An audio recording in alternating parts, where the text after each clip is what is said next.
Hi viewers, ఇవాళ మేము అల్లం పచ్చడి చేసి చూపించబోతున్నాము. దీనికి కావలసిన పదార్థాలు 150 గ్రాముల ఎండుమిర్చి, అరకిలో చింతపండు, 250 గ్రాముల అల్లం, 250 గ్రాముల వెల్లుల్లి, అరకిలో బెల్లం, 2 టేబుల్ స్పూన్లు వేయించి పొడి చేసి పెట్టుకున్న మెంతి పొడి.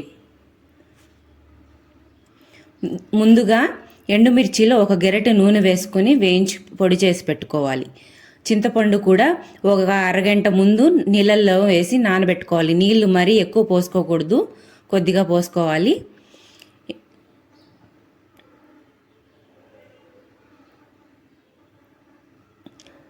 ఎండుమిర్చి ఈ విధంగా నూనెలో దోరగా వేయించుకోవాలి.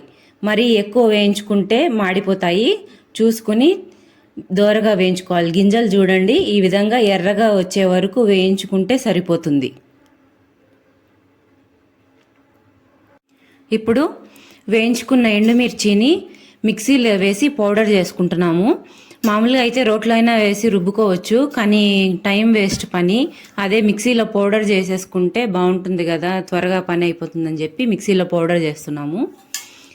రోట్లో పచ్చడి చేసుకుంటే చాలా టేస్టీగా ఉంటుంది. ఈ విధంగా పౌడర్ చేసుకుని రోట్లో వేసి రుబ్బుకుంటే సరిపోతుంది. ఇదేమో 100 గ్రాముల గ్లాసు.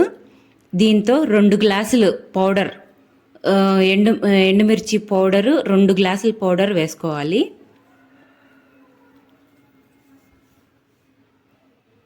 ఇది 100 గ్రాముల గ్లాస్. ఇది గ్లాస్ కొలతతో చేసి చూపించబోతున్నాం. ఇప్పుడు 2 గ్లాసులు కారపొడి అయితే ఆ గ్లాస్తోనే 4 గ్లాసులు ఉప్పు వేసుకోవాలి.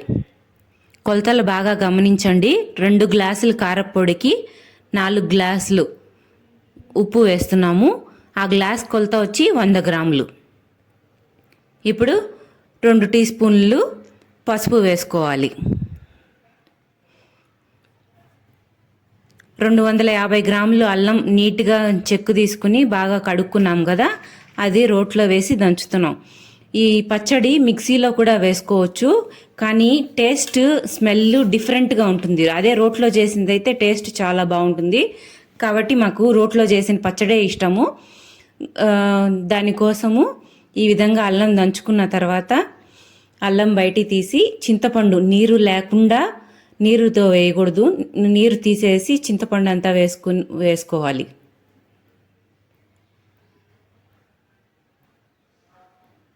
ఇప్పుడు ఈ మిశ్రమం అంతా కలిపి రుబ్బుకోవాలి.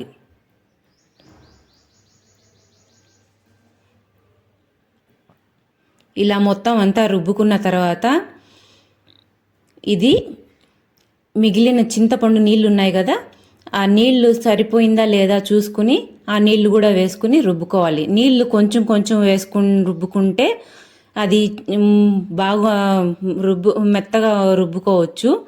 చింది మన మొహాన్ని కూడా పడకుండా ఉంటుంది. ఇప్పుడు మిగిలిన నీళ్ళు అన్నీ కూడా వేసేసి రుబ్బుకుంటున్నాము. బాగా నలిగిపోయింది. ఇప్పుడు అంతా ఒక పాత్రలోకి తీసేసుకుంటున్నాము.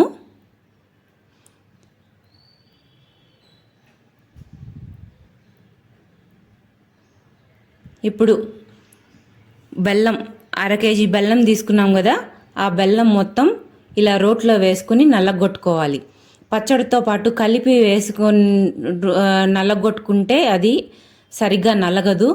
ఈ విధంగా విడిగా తీసుకొని నల్లగొట్టుకోవడం వల్ల బాగా నలుగుతుంది. జిగురు వచ్చి నల్లకుండా ఉంటుంది కదా, అట్లా లేకుండా ఫ్రీగా రుబ్బుకోవచ్చు ఈ విధంగా చేసుకోవడం వల్ల. ఇప్పుడు మళ్ళీ కొద్దిగా పచ్చడి వేసుకుని దాంట్లో రుబ్బేసుకోవచ్చు.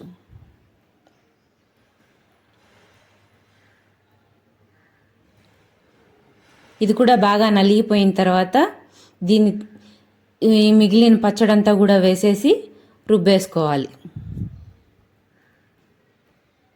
ఈ బెల్లం అంతా బాగా పచ్చళ్ళలో కలిసిపోయేలాగా బాగా రుబ్బేసుకోవాలి. జిగురు వచ్చి బాగా ఉంది కదా, మీకు కనిపిస్తుంది. అదంతా బాగా అయిపోయిన తర్వాత తీసేసుకోవాలి. మాకు కరెంటు పోయింది, మీకు కనిపిస్తుందా? బాగా కొంచెం అడ్జస్ట్ చేసుకోండి. ఇప్పుడు 250 గ్రాములు వెల్లుల్లి తీసుకున్నాం కదా, ఆ వెల్లుల్లి వేసి రోట్లో దంచుకోవాలి. వెల్లుల్లి పచ్చడితో పాటు వేస్తే ఆ జిగురులో సరిగ్గా నల్లగకపోవడము, ఎక్కువసేపు వెల్లుల్లి కోసం రుబ్బుకుంటే నల్లి కంపు కొడుతుంది. కాబట్టి పచ్చడి విడిగా తీసేసి నల్లగొట్టుకోవడం వల్ల వెల్లుల్లి స్మెల్ కూడా బాగుంటుంది.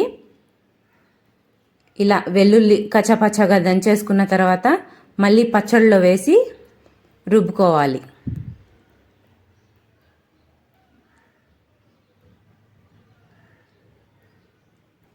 కచ్చాపచ్చాగా నల్లగొట్టుకుంటే సరిపోతుంది వెల్లుల్లి. ఇప్పుడు పచ్చళ్ళలో వేసి మెత్తగా రుబ్బేసుకోవాలి. కొద్దిగా నలిగిన తర్వాత మొత్తం పచ్చడంతా వేసి మొత్తం అంతా రుబ్బుకుంటే బాగుంటుంది. ఇదిగో మిగిలిన పచ్చడి కూడా వేసేసుకుంటున్నాము. ఇప్పుడు ఇదంతా బాగా కలిసే వరకు రుబ్బుకోవాలి. ఇలా చేస్తే వెల్లుల్లి స్మెల్ డిఫరెంట్ నల్లి కంపు కొట్టకుండా బాగా ఉంటుంది. రోట్లో పచ్చడి చేసేటప్పుడు చాలా జాగ్రత్తగా ఉండాలి. ఆ పిడి ఊడిందంటే పత్రం కుండేది అది జారి పచ్చడంతా ఎగిరి మొహాన్ని పడుతుంది. చాలా జాగ్రత్త చేసుకోవాలి. ఇలా నిదానంగా దించుకుంటే మొహం మీద పడకుండా ఉంటుంది. ఇప్పుడు 2 టేబుల్ స్పూన్ల మెంతి పొడి ఆఖరిలో వేసుకుని ఊరికే కొద్దిసేపు అట్లా రుబ్బుకోవాలి. మరీ ఎక్కువసేపు రుబ్బితే అదొక రకమైన చేదు వచ్చేస్తుంది. ఊరికే 2 సార్లు అట్లా మెంతి పొడి కలిసే వరకు తిప్పుకుంటే చాలు.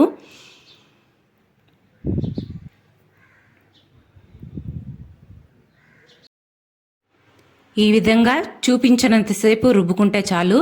పచ్చడి రెడీ అయిపోయింది. గుమ్మగుమ్మలాడిపోతుంది. సూపర్గా ఉంది స్మెల్. వాసనకే తినేయాలనిపిస్తుంది. ఇప్పుడు మొత్తం అంతా ఒక పాత్రలోకి తీసేసుకుంటున్నాము. ఇంక పచ్చడి రెడీ అయిపోయింది. స్మెల్ భలే ఉంది. స్మెల్ చూస్తుంటేనే తినేయాలనిపిస్తుంది. ఇప్పుడు పోపు కోసం ఒక పాత్ర పెట్టుకుని అందులో నూనె సరిపడా వేసుకోవాలి. మేమైతే ఈ తీసుకున్న కొలతకు 6 గరిటెలు నూనె వేసుకుంటున్నాము.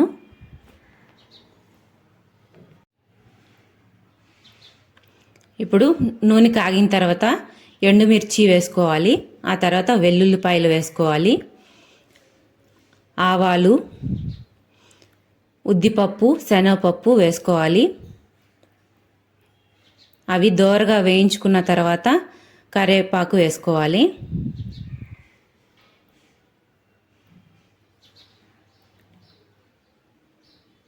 ఇప్పుడు పోపు కాలిన తర్వాత సిమ్లో పెట్టేసి పచ్చడంతా అందులో వేసేసుకోవాలి.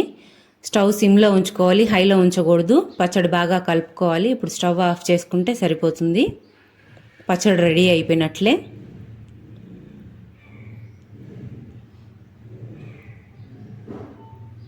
చూసారా పచ్చడి ఎలా ఉంది?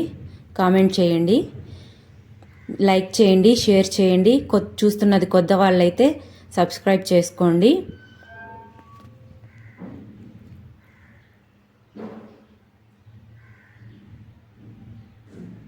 ఈ పచ్చడి ఎలా ఉందో తప్పకుండా కామెంట్ చేసి చెప్పండి.